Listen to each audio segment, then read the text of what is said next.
talk about this. So these comparisons that are being made between what happened in Saigon in 75 and today in Kabul. In Saigon, just like in Kabul now, we had 24 hours the last day between April 29th and April 30th during the evacuation. It was quite chaotic. Evacuation points were difficult to find. We didn't know how we were going to get out. There was a lot of fear and loathing. People, the embassy was surrounded by thousands of Vietnamese trying to get into the embassy, trying to climb over the embassy wall. Sort of what you're seeing now outside the air base, where all these people, terrified Afghans, especially those who might have worked for the Americans, are trying to get into the air base, and they're being beaten back by the Taliban, in many cases. So in that respect, there are a lot of similarities. The difference, I think, frankly, is that and during the fall of Saigon, the U.S. Marines were there, not a large number, not like you have now 6,000 or so in Kabul. Probably 300 or 400 Marines were on the ground to help with the evacuation, and they were driving around the city in these big Marine, olive drab buses, looking for us. And sometimes they found us, and sometimes they didn't.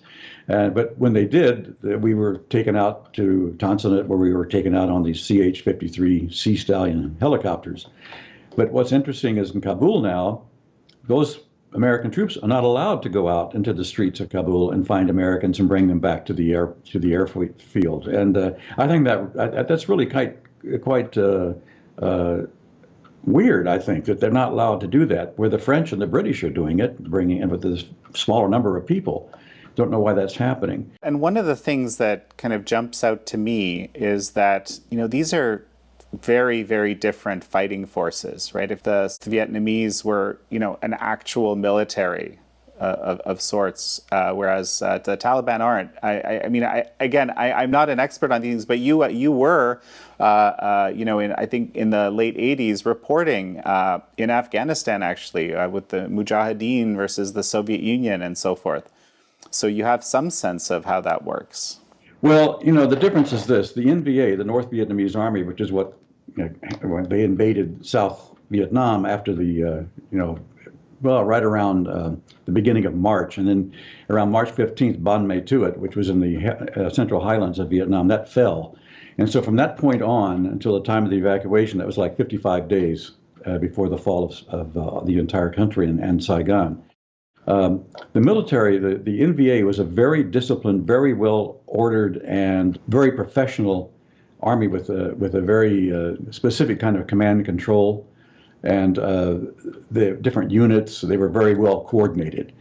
The Taliban, on the other hand, is a loose network of warlords and their private armies that are kind of glued together.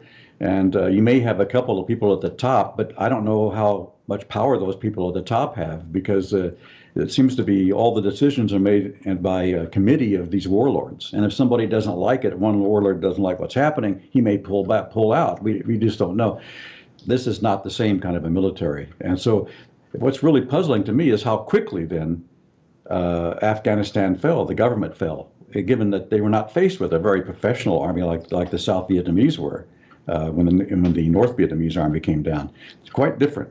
So it's very puzzling to me how that could have happened so quickly. Tell me a little bit more about the exit strategy from Saigon. The big difference is this, Jan.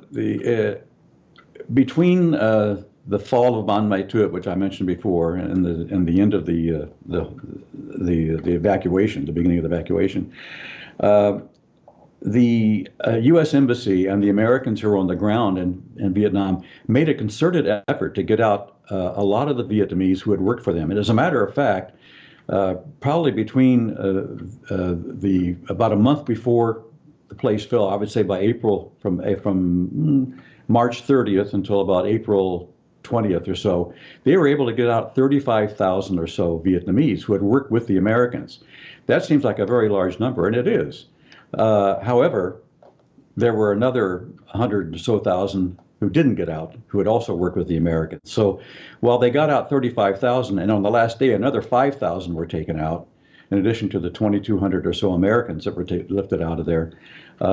They managed to get a lot of people out. So I thought the organization was much better in that respect. In Kabul, or in Afghanistan now, it's an absolute disaster. It's an unmitigated disaster. Why hadn't they been? They had months to do this.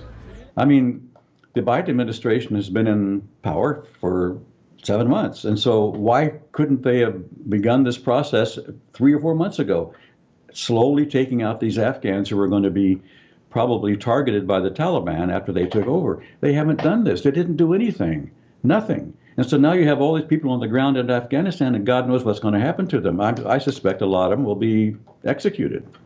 Or if not, that, in the worst case, and maybe if not that, then they'll be thrown in some kind of prison or whatever, or they'll be tortured. It'll be awful. And I don't know why we allowed this to happen. It's really disgusting, frankly, and it really bothers me a lot, because I thought it was bad in Saigon. This is even worse. One of the reasons why folks are so into making this Saigon comparison, I think, is because of this, iconic photo of a helicopter picking up Americans. I believe it's from the embassy in Saigon, and similarly in Kabul. Well, actually, Jan, that photograph, which is an iconic photograph of what happened on the last day, was not at the embassy. That was an apartment building about 2 blocks from the embassy. Some Americans lived in that building, and they were being evacuated by those I think were Air America choppers that were landing there, Hueys. And the Vietnamese saw that, and so they went rushing over there to try to get into those choppers. So it was not the embassy. Everybody thinks it is, but it wasn't. That was not the top of the roof of the embassy. But it's still an iconic photograph, and it says a lot about what happened on the last day. The panic, the chaos, the fear, the terror, frankly, what's going to happen to people. I don't know, when this North Vietnamese came into Saigon, they did arrest people. They didn't summarily execute people. I think that that's kind of the fear that we're seeing in Kabul now, because the Taliban are notorious for executing people, just like the Khmer Rouge were in Cambodia. In fact, they would kill journalists, and many journalists who went into Cambodia and were captured by the Khmer Rouge never came out again. So the Taliban has that same feeling. As a matter of fact, the Taliban once had a $50,000 bounty on the heads of foreign journalists. If an Afghan would kill them, the Taliban would give them $50,000. That was early on in the conflict. I'm not sure if it's still in existence, but that's enough to make a foreign correspondent think twice about going into that country. That we didn't have that. I don't have that sense in Saigon, though. The North Vietnamese were not going to do anything like that, I don't believe. And by the way, under terms of the 1973 Paris Peace Accords, the North Vietnamese and the Viet Cong were allowed to have a presence in Saigon at Tan Son Nhut Air Base. They had a little area there. It was called Camp Davis. And in that area called Camp Davis, they would have these briefings every Saturday. We could go out and interview the NVA and the Viet Cong and ask them what they were going to do. I remember going out about 2 weeks before the whole place fell. I said, there was a colonel, and Colonel Ba, I remember his name, and he said, look, I said, what happens if we decide to stay behind when you enter the city? We know you're not very far away. And he said, don't worry, just stay in. Where are you? And I said, I was staying at the Continental Palace Hotel. And he said, okay, well, just stay there. Don't worry. You'll be fine. We're not going to do anything to journalists or whatever. And so I felt very good about that. And when I called the Tribune to tell them I wanted to stay behind, they wouldn't let me do it. They had seen what had happened in Cambodia with the Khmer Rouge. They didn't want to take a chance, and they didn't want to be responsible for me being thrown into some kind of a gulag or whatever, or worse. So they said, no, we want you out. It's a dismissible offense if you stay. They threatened me, and so I left like everybody else, like a lot of people. Some people did stay behind. So Ron, what else are you seeing? Well, right now, clearly we're seeing a lot of, for a better word, prevarication happening. And I think there's a lot of lying going on in Washington about what's going on right now in Afghanistan. And in that respect, that's similar to what happened in Saigon.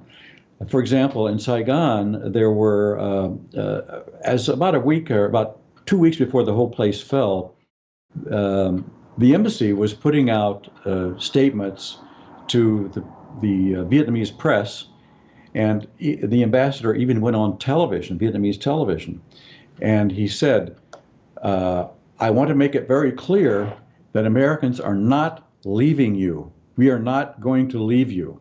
We are still here. We are not leaving. Of course, and of course that was backed up by the press releases they were giving to the Vietnamese press. Well, that was all a big lie. Yes, they were planning on leaving. They were already taking out thousands of Vietnamese, and secretly they had moved everybody out of the embassy pretty much. All the most important people, the people who were not really that important, secretaries and whatever, they were all gone. They were taking them out secretly and moving them at night and whatever out to the airport, out to the air base. So that was not being truthful to the Vietnamese people. They didn't want them to panic. See, they were trying to keep them calm. Well, what's happening in Afghanistan now is that they're saying, oh, well, everybody's fine. People are coming into the airport. We're taking out 5 or 6 or 8 or 9,000 people a day. Well, I don't believe that. And I mean, people can't get into the airport. I mean, the Taliban have checkpoints all over the city. And people who are trying to get in are being beaten. And I don't know how many Americans are still on the ground. We don't know that. We should know. We should have a good idea how many Americans are still on the ground in Afghanistan, in Kabul. And don't forget, Americans might be in Kandahar, they might be in other places all around the country. How are they going to get out?